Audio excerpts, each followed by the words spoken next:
Ah, Tata, again, tatanungin kita, ulitin ko. Hindi mo personal na kilala si Jimmy Fortaleza? Opo. Now, si Jimmy Fortaleza ba, nakasama doon sa pagplano nyo dito? Yun po ang sa pagkakaalam ko po kasi may instruction sa kanya na yung mga bata dyan, ikaw lang bahala magtingin dyan sa Portolila. Pwede ko bang malaman kung kailan dumating siya pagkatapos nung ginawa ninyong krimen? Kaagad-agad ba? Opo, Your Honor. Maaaring malagay ang inyong buhay sa kapahamakan at maaaring malagay din ang pamilya nyo sa kapahamakan. Bakit nyo ginagawa ito? Salamat. Totoo lang po, ito yung first time ko na talagang makakita ng pumatay. And I would like to say that any administration does not have any right to kill whoever he might be without any due process of law. Yan po ang nais kong sabihin. At pangalawa, ito pong committee ito nagsasagawa ng investigasyon para gumawa tayo ng magandang batas na hindi na po maulit ang mga bagay na ito. Gusto ko ring sabihin kay Senador Bato de la Rosa na sana mag-appear na siya dito para hindi na yung gagamitin niya ang media para magsalita pa tungkol dito. Sinabi niya na yung pagpatay na more than 20,000 collateral damage. My goodness, collateral damage pa ito? Pumatay ka ng 20,000 dahil sa war on drugs and you only call it collateral damage? Hindi ko maintindihan.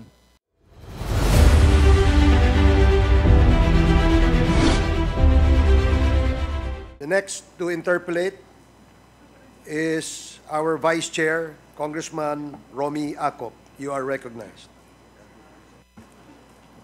Marami pong salamat, Mr. Chair. Kung titingnan po natin yung mga katanungan ni Honorable Johnny Pimentel at saka ni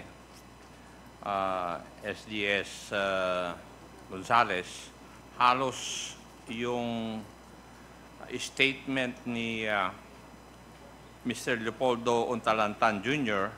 ay nakumpleto na po yung pagtatanong, pagka-clarified dun sa mga kanilang kasagutan sa mga tanong sa kanilang affidavit. Be that as it may, pwede po bang matanong din si Mr. Untalan? But before that, I would like to state na doon sa sinumpaang salaysay ni Fernando Magdadaro alias Ando, kung titingnan po natin, it supported all the answers given by Mr. Leopoldo Untalantan Jr. sa mga katanungan na ibinigay ng ating mga kasamahan at doon sa kanyang affidavit. Ngayon, pwede po bang malaman, Mr. Tan o Tata, sinabi mo doon sa statement mo, sa number 6, tinanggap mo yung alok ni SPO4 Arthur Narsolis dahil sa, alam mo, o naniniwala ka sa kanyang kapasidad at kakayahan. Pwede po bang malaman ano po yung kapasidad at kakayahan ng isang SPO4 na naka-assign sa CIDG? Ano po bang alam niyong kakayahan at kapasidad ni SPO4 Arthur Narsolis at naniniwala po kayo sa kanya? Dahil po sa mga boss niya na si Edelberto Leonardo at si Ruela Garma, na ang pagkakaalam ko ay malakas po sila sa Administrasyong Duterte, sa taas. Ang ibig po niyong sabihin, naniwala po kayo dahil sa lakas nila o kapit nila sa administrasyon. Opo, Your Honor. Pwede po bang malaman kung ano po yung klase ng lakas? Pwede po ba kayo magbigay ng halimbawa o ano na nagsasabi na malakas po si si SPO4 o yung boss ni SPO4 Narsoles na sina Colonel Leonardo at saka Colonel Garma na malakas sila sa administrasyon. Meron po ba kayong may masabi na katibayan po yun?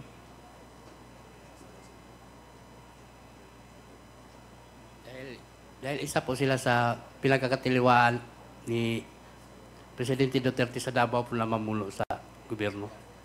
Pakiulit po yun. Isa po sila sa mga opisyal ng Davao na pinagkakatiwalaan ni Presidente Duterte po. Ganon. Okay, marami pong salamat. May also asked, nandito na rin lang po si Director General Katapang. Pwede po bang malaman kung saan nanggaling yung isang alleged Chinese drug lord na inilipat mula sa kanyang kinaroroonan papuntang Davao Peloni? Saan po nanggaling si Mr.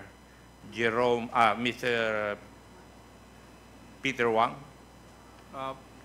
Mr. Chair, Your Honor, I am not privy to that transfer since I was not yet the bureau chief at that time. But I will look into the records and find out all the Chinese who have been assigned in different places, and I'll submit the report to you, Mr. Chair, Your Honor. I'm asking about Mr. Peter Wang, kung pwede, submit po ninyo yung details niya, kung saan po siya nanggaling nung dinala siya sa Davao Penal Colony. And I think the Honorable Pimentel has already asked for the list of PDLs with illegal drug cases and their current status, kung buhay pa sila o patay. Thank you. Yes, Mr. Chair, I will comply, Mr. Chair.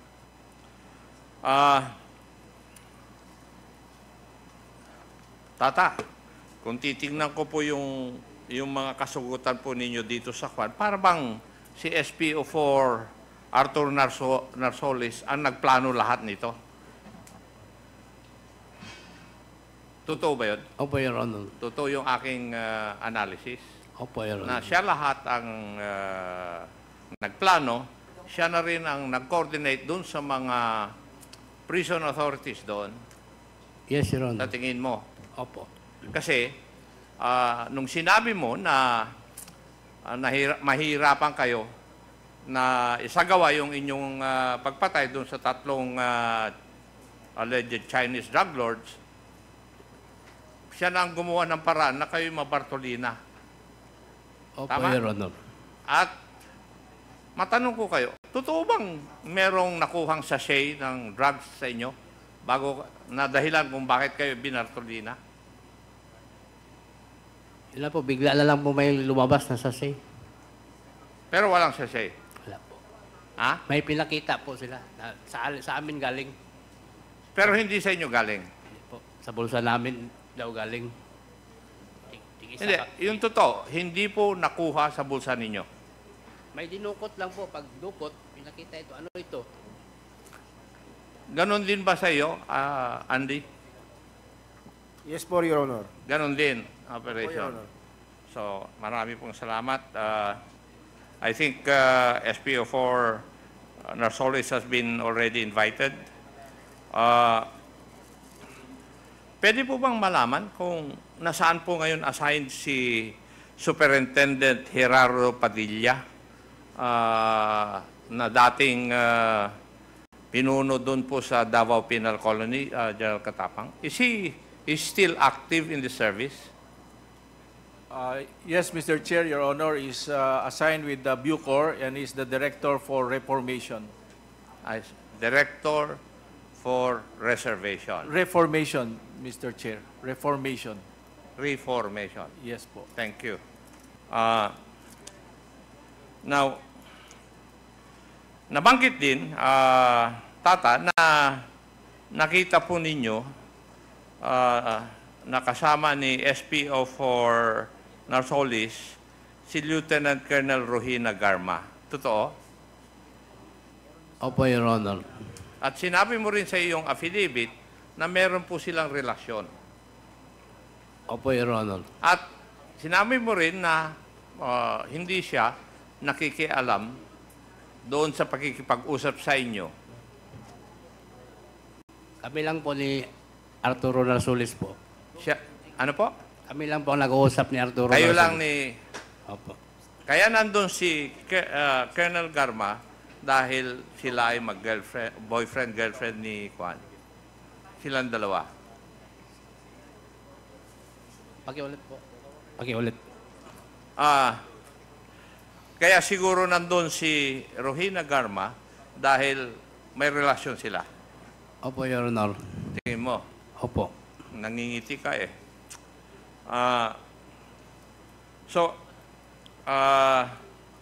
Yung sunod na Juan, yung nagbigay sa inyo ng 2 patalim, sino po yun? Bali yung mayor ng Bartolina po. Sino po nga? Ano po ang pangalan niya? PDL Leo Pinkian po. So siya ang nagbigay ng mga patalim sa inyo. Opo, Your Honor. Ano, kailan po niya ibinigay? Bago kayo binartolina o nandun na kayo sa loob ng Bartolina? Nandun na kami sa loob ng Bartolina po. Anong binigay? 29 at saka yung... Yeah. Parang 29 rin. Yun ang sagot ni Andy kanina eh. Opo. Di ba? Opo, Your Honor. Thank you. So, Mr. Chair, can we also invite to the next hearing Mr. Leo Pinkihan, who allegedly provided Andy and Tata the instruments used in the commission of the crime? Is Mr. Pinkian also a PDL, Congressman Ako? I think he's also a PDL at the Davao Penal Colony. Okay. There is a motion. Para lang po makorroborate yung mga statements ng ating mga resource persons or witnesses. There is a motion to invite Mr. Leo Pinkihan in the next scheduled committee hearing of the Quadcom. Duly seconded, and hearing no objection, the motion is carried. Thank you, Mr. Chair. Please proceed. Thank you. Tata, sinabi mo rin sa statement mo na pagkatapos nyo isagawa yung inyong krimen, dumating kaagad si Superintendent Gerardo Padilla. Opo, Your Honor. Pwede ko bang malaman kung kailan dumating siya pagkatapos nung ginawa ninyong krimen? Kaagad-agad ba? Opo, Your Honor.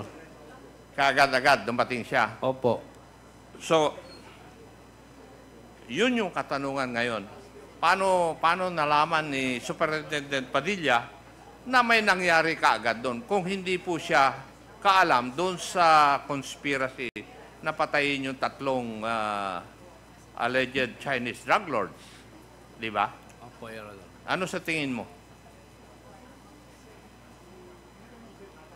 So, alam niya.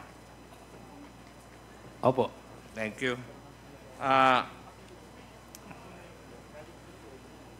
Yung bang pag-uusap ninyo, o yung pagtawag ni Superintendent Padilla allegedly to the former President of this Republic, President Rodrigo Roa Duterte, naka-speakerphone ba?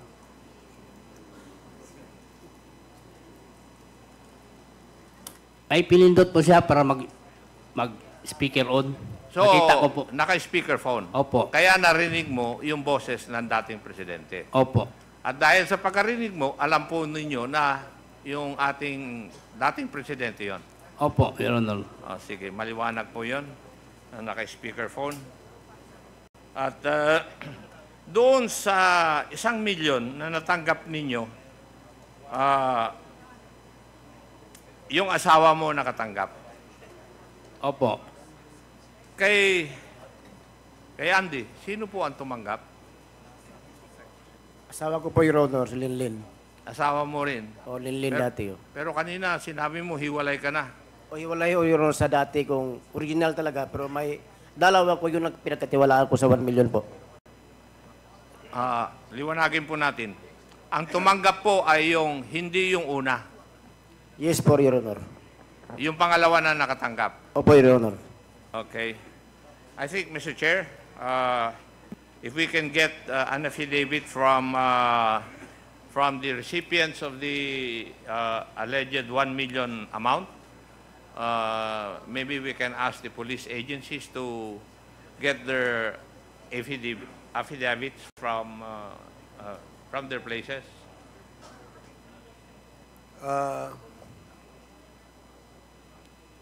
Shall we ask the PNP of Region 11 or... Maybe PIDEA, Mr. Chair? Okay. So, PIDEA, there is a request from Congressman Acop to secure the affidavits of the partners or the wives of our witnesses. Mamaya, pwede bang humingi ng address kung saan sila, nang sa ganon ay makausap at mabigyan, makuhaan sila ng mga affidavit. Hihingi namin sa inyo mamaya. Okay. PIDEA, please take note of that request. Congressman Acop, please proceed. Thank you, Mr. Chair. Tata, yung kaso po nyo ay, ang kinaso po ninyo sa inyo dahil sa insidente na yun ay homicide. Opo, Your Honor. Yun ba ang, sino po ang gumawa ng investigasyon? Ang Bucor po. Bucor. Opo. At sila rin ang nag-file ng kaso na homicide. Opo. Okay. At kung titingnan po natin, hindi po dapat homicide ang pag-file ay charge sa inyo, di po ba? Nasentensyahan na kayo rito? Dahil dito, nasentensyahan na kayo? Opo. So kung bubuksan uli, baka magkaroon ng double jeopardy. Kasi, kung titingnan po natin, plinano po lahat to eh. Kaya, hindi dapat homicide ang charge sa inyo. Kaya lang, homicide, para mas magaan yung kuha sa inyo at mas madali kayo sigurong ilabas. Na, yun ang pinangako ni SP4 Narsoles para gawin ninyo yung pinagagawa niya. Tama? Opo, Your Honor. Yes. Mr. Chair, I think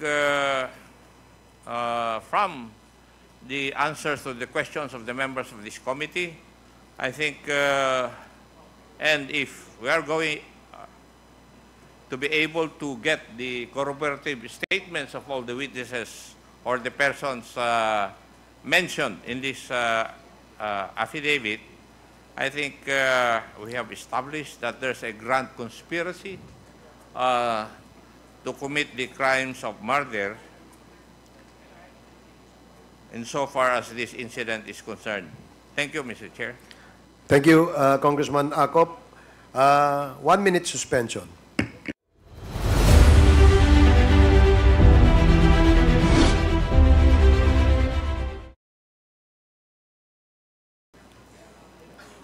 The next to interpolate is Congressman Bong Teves. Congressman Teves, you're recognized. Mr. Chair, mga kapwa ko mamabatas, magandang hapon po sa inyo lahat. Ang katanungan ko po ay kay Mr. Fernando Magdadaro. Andy, sa tingin mo ba, bakit ikaw ang nilapitan ni Mr. Leopoldo Tan na para sumama sa pagpatay sa tatlong Chinese?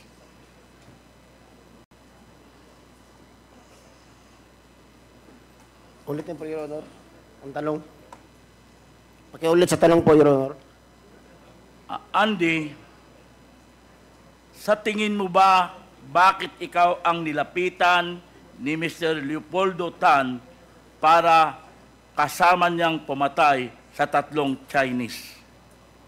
Sa pagkakalam na, Your Honor, may kakayahan ako sa pagpatay dahil alam niya na kusunada ako.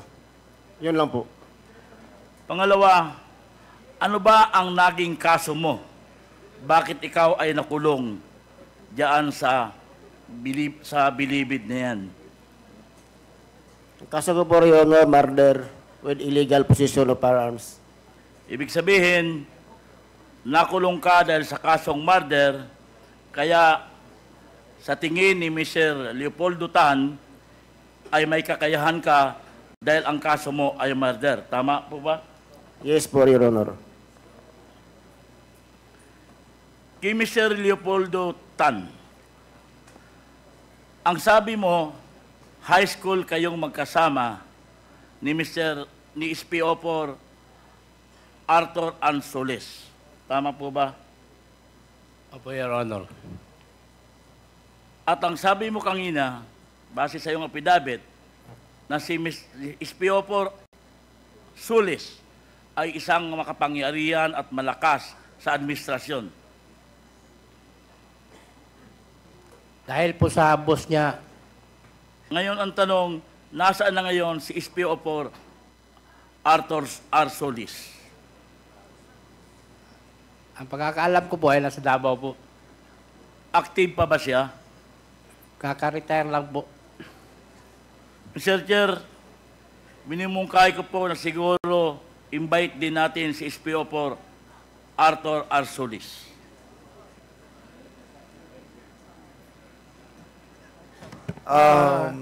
Congressman Tebes, we have already invited through a motion the SPO4 Art Narsolis for your information. Okay, thank you, Mr. Chair. Kay Mr. Leopoldo Tan, ang sabi mo kanina, nung mag-ring ang telepono, Superintendent Padilla, nabosesan mo na ang kausap niya sa telepono ay si former President Duterte. Opo, Your Honor. Gaano ba kalayo ang distansya mo kay Superintendent Padilla? Bali, magkatabi lang po kami. Sa sunod na po kami malakad pupunta. Ilang metro ba ang layo na distansya mo? Metro ba o Malapit lang po. Mga 2 dangkal lang po kasi papunta kami ng investigation section bago nangyari yun. ibig sabihin, mismong nabosesan mo na ang kausap ni Superintendent Padilla ay si former President Duterte? Opo, Your Honor. That's all po, Mr. Chair. Wala na po akong katanungan. Maraming salamat po. Thank you, Congressman Tebes. Now we'd like to recognize Dan Fernandez, please. Ikaw na eh. Ako na pala. Nakikipag-usap ka pa dyan eh. Okay, I'm sorry, Co-Chair. Good afternoon, everybody. Tata and Andy, good afternoon.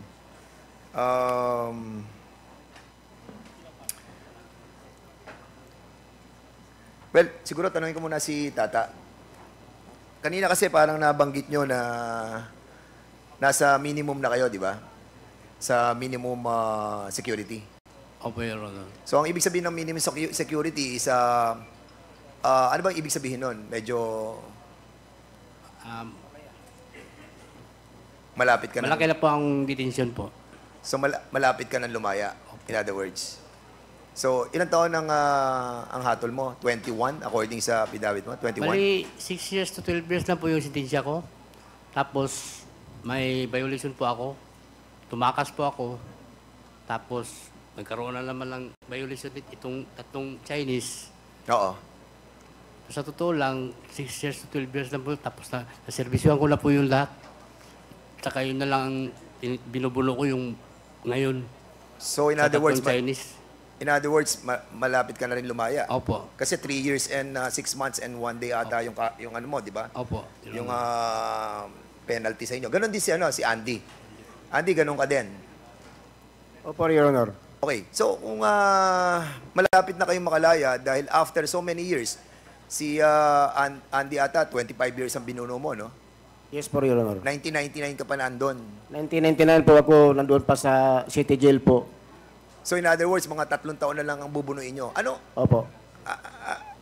Hindi ko kasi ma-gets eh. Ano makukuha nyo on trying to tell your story in this committee? Ano yung parang benepisyo sa inyo? Ano po, Your Honor? Ang ibig sabihin, dahil sa ginagawa nyong ito, no, na nagbuwis na kayo ng mahabang panahon sa kulungan, 25 years, kamo. Ikaw naman, 21 years. So magbubuno na lang kayo ng another, more or less, mga 3 taon. Laya na kayo. Kasi sa pagsasabi nyo ng totoo ngayon, o na sinasabi nyo na totoo, maaaring malagay ang inyong buhay sa kapahamakan. At maaaring malagay din ang pamilya nyo sa kapahamakan. Bakit nyo ginagawa ito? Para matapos na itong ano na ito, yung ginagawa nilang kasamaan. So, in other words, para bang, kasi kanina may sinabi kayo, may galit kayo, no? Dahil niloko kayo. Isa na rin yun po. Na gusto na kayong sinabi sa inyo na aside sa pera, palalayain namin kayo. Tanggapin nyo lamang yung, di ba? Binanggit ba sa inyo yun na tanggapin nyo lamang yung pagpatay sa 3 Chinese, ay bibigyan kayo, palalayain kayo at bibigyan kayo ng pardon? Opo, yun ang sinabi nila. Kausapin daw nila yung presidente. So in other words, may galit kaya ginagawa niyo to para sa bayan. So, sinabi mo kanina kasi nakita mo si Garma, Tata. Opo, Your Honor. Si ano ba, si Andy, nakita ba si Garma? Hindi ko po nakita, Your Honor. Hindi mo nakita si Garma? Hindi po. Kasi kanina, I just wanted to confirm, no?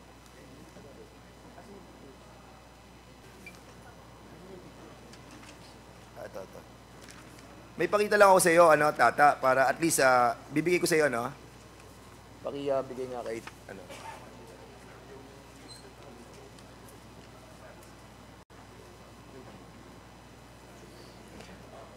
Tata, tingnan mo mabuti yung mga pictures na nandyan.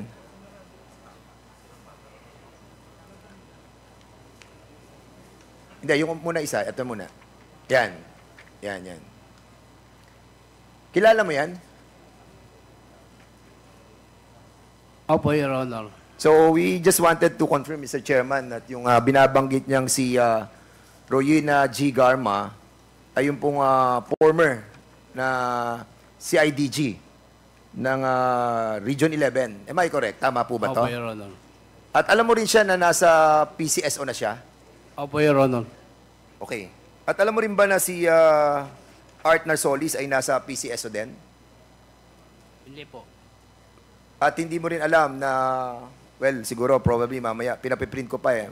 I just search, na nakita po natin that may kaso rin si SPO4 Narsolis sa PCSO that was exposed by Mayor Cebu Mayor Tommy Osmeña. And we wanted to find out later para mapakita po natin that yung si SPO4 Art Narsolis ay kasama pa rin talaga ni Garma pagdating sa PCSO. So, isang pangalawang picture na pakikita ko sa iyo. Yung isang picture. Kasi binanggit mo tong si Napolcom Commissioner kasi siya ngayon eh. Yung tinitingnan ko affidavit mo, si Edilberto Leonardo, former RDCIDG siya ng 11, Region 11. Opo. So, kilala mo itong mukhang to? Itong, Opo. so, will you confirm that this is the person that you are mentioning in your affidavit? Opo, si Sir Leonardo Delberto po. Okay. Colonel. Thank you. Yung sa ikatlong picture na gusto ko pakita sa iyo, ito yung sinasabi mong si Superintendent Gerardo Padilla. Will you confirm that this is the same person that you are mentioning in your affidavit? Ito rin yung minamention mo?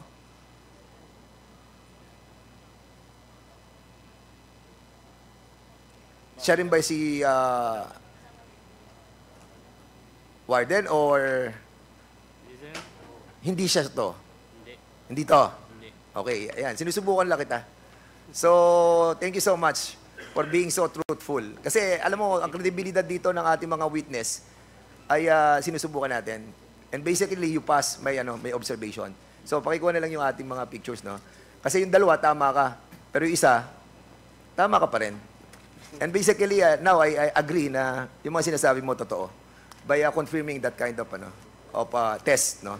And, siguro, Mr. Chairman, no? Tingin mo ba nagkaroon ng halaga ang buhay mo ngayon? Dahil sa haba ng panahon na nilagay nyo sa kulungan, masasabi mo ba na ang buhay nyo ngayon na nagkaroon ng halaga? Opo, Your Honor. Okay. Sino pumatay kay Jackson Lee? Ako po, Your Honor. Okay. Hindi nyo alam ang pagkakakilala ng taong si Jackson Lee. Hindi mo kilala. Basta alam mo lamang, Chinese drug lord siya, pero hindi mo alam that he was also involved in the drug shifting and making shabu. Gumagawa sila ng shabu doon sa floating. O ibig sabihin, sa lawa, sa dagat. At na-involve siya doon kay Wen Xiongling. Hindi mo alam yun. Opo, Your Honor. Basta't ang alam nyo, yung tatlo, binigay sa inyo, tapos kailangan patayin dahil sa pera. Opo, Your Honor, kasi yun ang subject yun. Okay. Yung perang kanina kasi, hindi ko alam kung natanong na to, pero yung tungkol dun sa pera na binigay sa asawa, kanina, if I remember right, kung naalala ko, no? So, hinulog sa bangko. Sino naghulog sa bangko? Yung sa iyo ba o yung sa iyo? Bali yung sa akin, sir, pinatabi ko muna sa anak ng asawa ko. Okay. Ang pagkakaalam ko, parang dineposit nila sa bangko muna. So, pagkakaalam mo, dineposit muna nung anak ng asawa mo. Opo. So, meron ka kayang makakausap mo kaya sila record about the bank account na nang hinulog yung 1 milyon? Mahirapan tayo, sir, kasi matakutin din yun, sir, ba? Okay, so thank you so much for that, Tata, no? And siguro, Mr. Chairman, for the meantime, ay na-test na po natin yung credibility ni Tata at I'm satisfied. Thank you so much for that. Okay. Thank you, Congressman Fernandez. Let me remind our honorable members na dalawa ho yung ating topics for today. Ito ho, after the first topic, there are 3 more interpellators left, no? And then after the 3 interpellators, we will shift to another topic this afternoon. So the next to interpellate is Chairman Paduano. You are recognized. Thank you, Chairman. Anyway, yung mga mentioned names ng dalawang witness natin ay na move na po to invite them to the next hearing. Ito lang po, maiksi lang, no? Isang subject lang. Yung Major Fortaleza. Why I am interested with Major Fortaleza? Because this Major has a case in Bacolod City that was 2003 and he was convicted, no, in a crime of kidnapping with double murder. So, and you mentioned that Fortaleza, dito sa Salaysay, paragraph 3, Tata, you mentioned that number 16, nung papalabas kami ng gate, narinig ko yung isang empleyado na puntahan si Fortaleza, Major Fortaleza. Sabihin nyo na may dalaw siya. Ang classmate niya na si Garma. Ang Garma na tinutukoy ay si Lieutenant Colonel Riena Garma na sa pagkakaalam ko ay taga CIDG. Tama? Opo, Your Honor. Matatandaan mo pa ba kung sino tong empleyado? Matagal na po, Your Honor. Hindi ko na matandaan po. Pero gaano kalayo sa'yo? Malapit lang. Malapit lang kasi papalabas din po ako. Nasa lubong ko, tumawag yung OD, parang OD yun. Nasa, kasi siya, sa labas ng control gate. Patawag si Fortaleza, may dalaw siya. Ang classmate niya, si Karma. Okay. Yun lang ang Now, Mr. Chairman, why I'm asking this? Because in the affidavit, Tata, though he mentioned about Garma, o former Colonel, Lieutenant Colonel Reyna Garma, ay hindi po may establish na nag-usap kayo, di ba? Narinig mo lang at nakita mo siya. Nung pagkakita mo ba kay Lieutenant Colonel Reyna Garma, saan siya that time? Parang doon sila pumunta sa documents section. Doon pinalabas si Fortaleza. Pinalabas si Fortaleza. Opo. Pero si Garma nakita mo rin doon. Papunta daw, nasa documents na po. Hindi ko nakita, pero... Hindi mo nakita. That's why, Mr. Chairman, I joined the manifestation and the motion of Congressman Pimentel kanina that Major Fortaleza should be invited in the next hearing. Because my initial information, and he's so vital in this investigation, Mr. Chairman, because my initial information, Major Fortaleza is a classmate of Lieutenant Colonel Rowena Garma. Magkaklase po sila sa academy.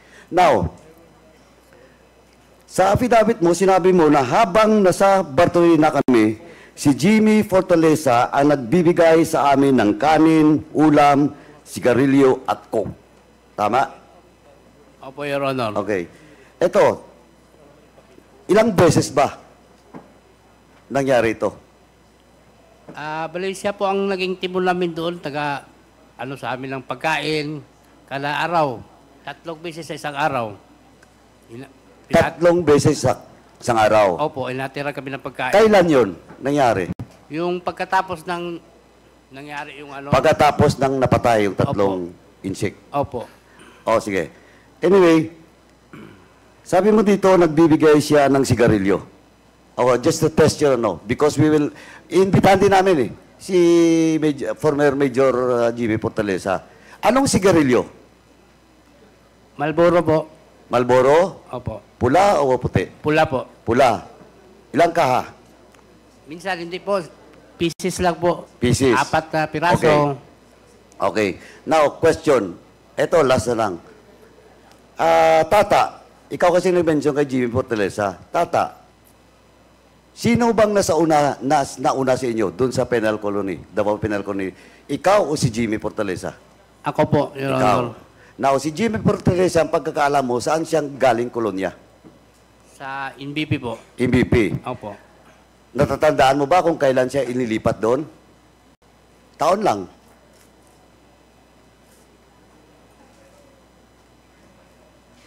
Parang 2015 yata yun. Hindi ko 2015. Ang nangyari is August 15. Tama? Di ba? Sa salaysay mo, August 2016. Opo. Okay. 2015 siya nilipat doon. Opo, Your Honor. During the time, nung panahon na yon, mga almost 1 year, nag-uusap ba kayo ni Fortaleza? Bira lang po kasi nalipat po ako ng maximum compound. Okay, so kilala mo ba siya personal talaga? Hindi po. Hindi mo kilala. Ikaw, Andy, kilala mo ba si Jimmy Fortaleza na personal? Hindi po, Your Honor. Hindi. Nakakausap mo ba siya? Minsan lang po. Minsan. Sa buong pagkakataon na nandun siya at kayo sa Davao Penal Colony, minsan mo lang nakakausap? Opo, Your Honor. Okay. Now, again, Mr. Chairman, this needs talaga that kailangan talaga natin na si Fortaleza will be invited in the next hearing dahil yung diretsong link between the two is only Jimmy Fortaleza. Kaya, Mr. Chairman, Tata, again, tatanungin kita, ulitin ko. Hindi mo personal na kilala si Jimmy Fortaleza? Opo. Now, si Jimmy Fortaleza ba, nakasama doon sa pagplano nyo dito? Yun po ang sa pagkakaalam ko po kasi may instruction sa kanya na yung mga bata dyan, ikaw lang bahala magtingin dyan sa Bartolina pagkatapos ng trabaho. Sino nagsabi sa iyo? Basta narinig ko lang po sa So, usapan. narinig mo lang sa usap-usapan Opo. na ang bilin sa kanya na siya na bahala sa mga bata. Opo, Your Honor. Sa inyong dalawa. Opo, Your Honor. So, si Jimmy Fortaleza, hindi nyo nakasama talaga para pagplanuhan ito. Hindi po. Andy. Please. Hindi po, Your Honor. Okay, thank you. Mr. Chairman, lastly, Mr. Chairman, I just want to establish that yung missing link between Garma and this crime is Jimmy Fortaleza. And ang problema dito is, yung witness natin, si Tata at saka si Andy, never talk to Jimmy Fortaleza with regards to this.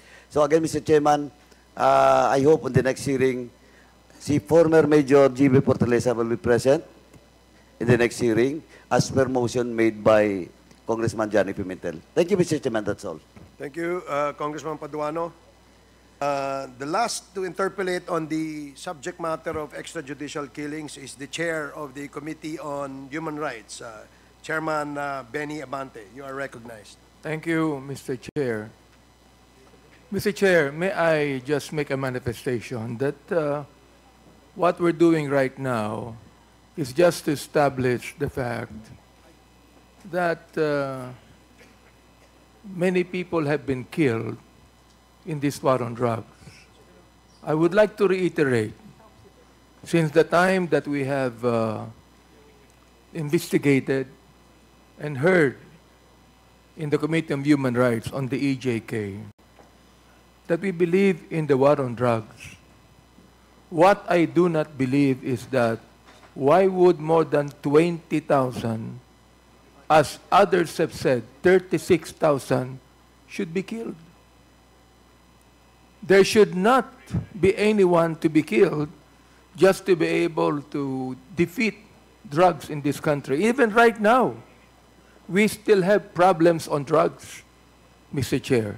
Ibig sabihin, hindi po nawala ang drug problem natin kahit na pumatay ng 36,000 na tao. Gusto ko rin pong i-establish dito that the former administration, seemingly and allegedly, did not only use the policemen to kill, but even use prisoners to kill. So gusto ko lang pong tanungin ang ating dalawang witness na ito kay Mr. Fernando Magdadaro. Kayo po ay nahuli kayo noong December 1, 1999 sa kasong murder at illegal possession of firearms. Bakit po kayo nakasuhan ng murder? Yan po ba ay planted sa inyo o talagang ginawa po ninyo? Yun pong kinaso sa akin, Your Honor. Yun alin? Yun po ang kinaso sa akin, murder at saka yung illegal. Okay, yung ba'y ginawa mo? Opo, Your Honor. Yung ba'y ginawa mo? Yes, Your Honor. Okay. Na merong kang dalang baril at granada. Yung ba ang nabanggit? Opo, Your Honor. Okay. Bago yung ikaw ay nahuli, ano ang trabaho mo? Dati po akong rebel returnist, Your Honor. Dati kang? Rebel returnist po. Rebel returnee. Opo, Your Honor. So, anong klaseng rebelde? Sa white area lang po, Your Honor. Ano yan? White area. Yung po ba yung NPA o ano po yan? Yes po. Ilang taon ka na member ng NPA? Mahigit 5 taon lang po, Your Honor, noon. Saan po kayo nakatira at that time? Agdaw po, Your Honor, Agdaw. Saan? Argao? Opo. Davao. Saan po ang inyong area of responsibility bilang kadre ng NPA? Diyan lang po ako sa white area, Your Honor. Sa Davao City lang po area. Davao City area lamang. Opo. Hanggat nakulong kayo. Opo, Your Honor. Alright. Ito po namang si Mr. Leopoldo Untalan. Untalan Tan. Kayo po ba ay talagang pumapatay? Hindi po. Hindi Hindi po po, kayo Your pumatay kahit kailan? Naaral po ako, graduate po ako ng seaman. Okay. Nabanggit mo na yung nag-convince sa'yo na pumatay ay kaibigan mo. Opo, Your Honor. Nainiwala kang kaibigan mo nagpapahamak sa'yo? Opo, Your Honor. So hanggang ngayon, kaibigan mo siya. Hindi na po, Your Honor. Yung kaibigan mo is SPO for Nartoles? Opo, Your Honor. Oo. Ayon sa aking ginawang research, si SPO for Nartoles, mukhang mayaman na yata ngayon. Tama ba ako? Opo, Your Honor. Ayon sa ginawa naming research, si Nartoles ba? Nartoles. Tolis lang. Di ba, Lena? Basta't yun. Kilala mo yun, di ba? Ay meron po siyang resort sa Samal. Totoo ba yun? Opo, Your Honor. Ibig sabihin, maaaring masabi mo na yung ginawa niya, na pinagawa sa inyo, ay nagkaroon din siya ng malaking pera tungkol doon. Ano po? Opo, Your Palagay Honor. nyo? Opo, Your Honor. Siguro, siya rin ang nagbulsa nung dapat ibigay sa inyo. Sapagkat ang sabi niyo sa akin kanina, ang bawat isang napatay na nyo, 1 milyon. Opo, Your So Honor. therefore, 3 milyon ang natanggap nyo bawat isa, correct? Dalawa lang po ang binigay niya. Hindi, kaya nga, 3 milyon dapat, correct? Opo, Ang opo, bawat Your isa sa inyo. Opo, Your Honor. Ang naibigay lang sa inyo, tigi 1 milyon. Opo, Your Honor. Ibig sabihin, yung 4 na milyon nasa kanya. Ano? Opo, Your Honor. Palagay niyo po. At sinabi rin niyo po na yung kaibigan niyo ay merong mga kaibigan na makapangyarihan sa ating pamahalaan. Mr. Tan, tama ho ba? Opo, Your Honor. Nabanggit po ba niya sa inyo sino yung makapangyarihan na kilala niya sa dating administrasyon? Ang boss niya po, Your Honor, Sino po ang boss niya? si Colonel Edelberto Leonardo at si Colonel Ruina Garma po. Colonel Leonardo na ngayon po ay nasa Napolcom. Polcom po. At sino po yung isa? Ruina Garma. Colonel, Ruina Garma po. yung babae, Garma, yung Opo. naking PCSO. Opo, Your Honor. Oo. At nabanggit din po nyo na girlfriend pala si Garma nung... Sino yun? Nartolis. Opo, Your Honor. Oo. Ba't nyo alam yon? Sapagkat kaibigan mo siya. Opo, Your Honor. Yung kaibigan mo siya nagpahamak sa'yo. Ano po? Opo, Your Honor. So naniniwala kang pinahamak ka ng kaibigan mo. Mag-iingat po tayo sa mga kaibigan na nagpapahamak sa atin. Ayun, Narsolis. Alam ko, Nartolis eh. Ngayon, ang sabi mo kay Magdadaro na ginagawa nyo ito sapagkat tinutulungan nyo ang gobyerno ng dating administrasyon. Ganun po ba ang pagkakasabi niya? Opo, Your Honor. Yun ang pagkakasabi mo kay Mr. Magdadaro. Opo. Yung kinumbinsi ba ko ang siya. sabi sa inyo ni Narsolis? Opo. So, ibig sabihin, ang sabi ng SPO for Narsolis, kaya nyo gagawin to sapagkat ito'y ginagawa nyo dahilan sa yun ang utos ng former administration. Opo, Your Honor. Okay, ngayon, naniniwala pa kayo na ang pagpatay na ginawa ninyo ay para sa bayan? Yung ba ang paniwala ninyo na yung pagpatay na ginawa ninyo ay para sa bayan? Naniniwala ka ba, Mr. Tan? Pumatay ka eh. Yun lang ang pagkakataon pumatay. First time mo pumatay eh. First time mo, di ba? Hindi ka mamamatay tao eh. Hindi tulad po ni Mr. Magdadaro na siya'y kinulong na nakapatay. Ikaw hindi eh. So therefore, naniniwala ka na sinabi na Solis sa'yo na yung pagpatay na ginawa ninyo ay para sa bayan. Tama ho ba ako? Tama ho ba ako? Opo, Your Honor. O dahilan sa merong pabuya na naibibigay sa inyo at kalayaan na naibibigay sa inyo.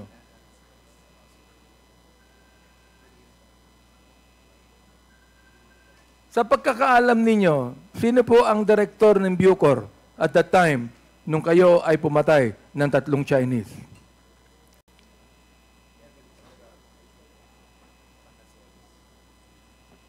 Kilala niyo po ba o alam niyo po ba kung sino ang direktor ng Bucor nung araw? Hindi ko po matandaan. Hindi niyo kilala. Pero na alam niyo kung sino. Hindi niyo lang matandaan ang pangalan.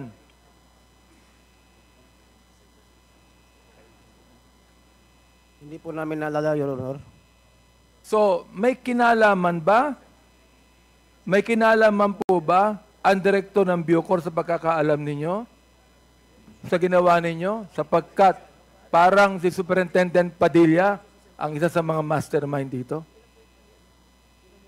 Palagay nyo kaya sa inyong pagkakaalam, alam po ba ito ng direktor ng Bucor.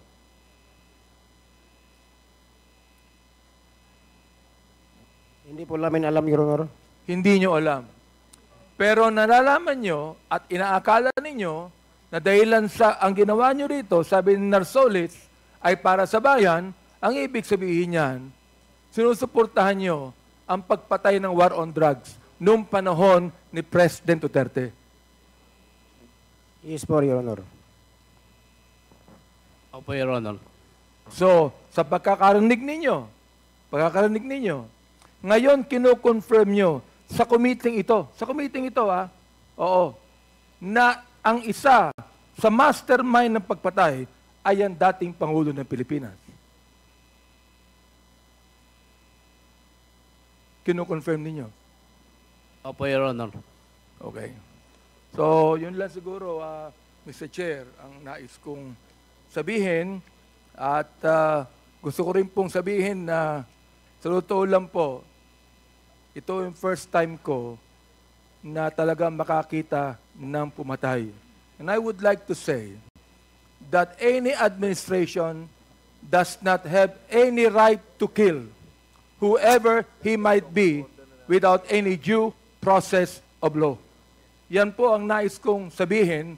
At pangalawa, ito pong committee ito, nagsasagawa ng investigasyon para gumawa tayo ng magandang batas na hindi na po maulit ang mga bagay na ito.